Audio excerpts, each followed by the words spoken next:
Low carb, pansit palabok. Parang Jabi. Game!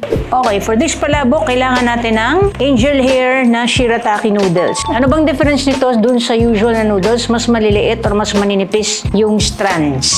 Okay, so ito na yon. Hugasan nyo lang ng twice. Tapos, patuyuin nyo na lang dito sa pan. Okay, so mga 1 to 1.5 minutes nyo tong patutuyuin sa pan. Okay, and then set aside. Tapos, higisa natin yung alige. Beef talo. Garlic.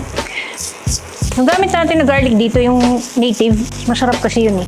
Lige, the star of the show. Tapos hatiin natin to, we set this aside. Okay, so magdi-dissolve tayo ng shrimp paste or shrimp powder ng palabok. Water. So, kailangan natin ng hibi. Yung hibi, ito yung dried shrimp. Diba? Mabibili niyan sa palengke. May kamahalan, pero ito talaga yung magbibigay ng flavor. Kailangan mo siyang i-powderize using a food processor or blender or anything na pwede mag-powderize ng hibi. Yung hibi na na-powderize natin. MSG Mixed Seasoning Panggisa. Anato powder or powdered form ng atsuete. Xanthan gum. Pero kailangan mo itong i-sift para hindi masyadong magbuo-buo. Tapos pinch of black pepper. Which, medyo may nakikita kayong nagbubuo-buo ng xanthan gum. Ayos lang yan. Dissolve nyo ito mga 1 minute. Kita nyo medyo lalapot yan. Okay, so set aside. Okay, so dun sa ginisa natin na alige kanina, kumuha lang tayo ng portion. Ito yung pangkukot natin sa noodles. Add na rin natin itong konting shrimp as yung noodles. Pansin nyo, hindi na kami naglagay ng salt. Kasi yung hibi, maalat na yun eh. Yung dried shrimp. Okay. So, pag ganyan na nanuot na siya, kahit paano dun sa noodles, pwede na natin ilagay yung shrimp paste.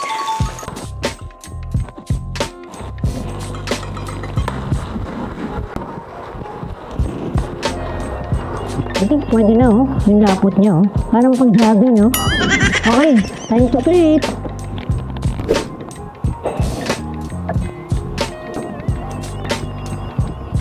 Okay, so ito na siya. Tap na lang natin ng alige, of course.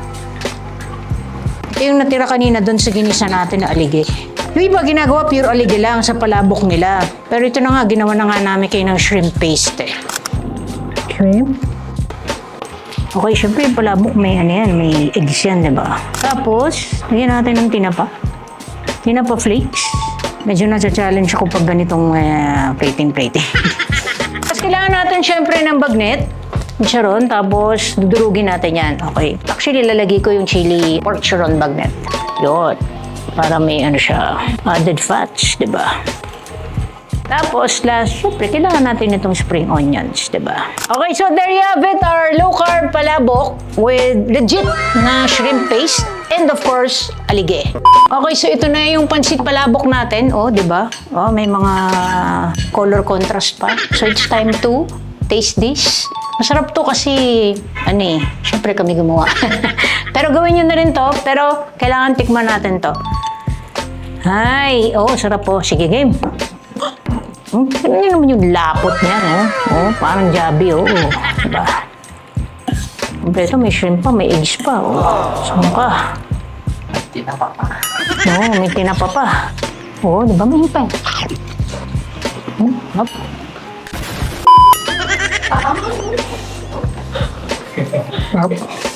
Hindi, baka naman sabihin nyo, diba? Sinsolo ko na naman yung gawa ko. Okay.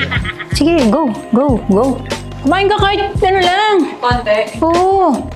Kuha tayo ng ano. Oh? Iuwi na. Kulang kinain ko kanina eh. Walang biro, talaga masarap to. So, yung shrimp paste na ginawa ko, pwede yung low carb, pwede rin sa mga hindi naglo-low carb, okay? Medyo universal yan. Okay, so ito, gawin nyo na ha, masarap talaga to. Gawin nyo na!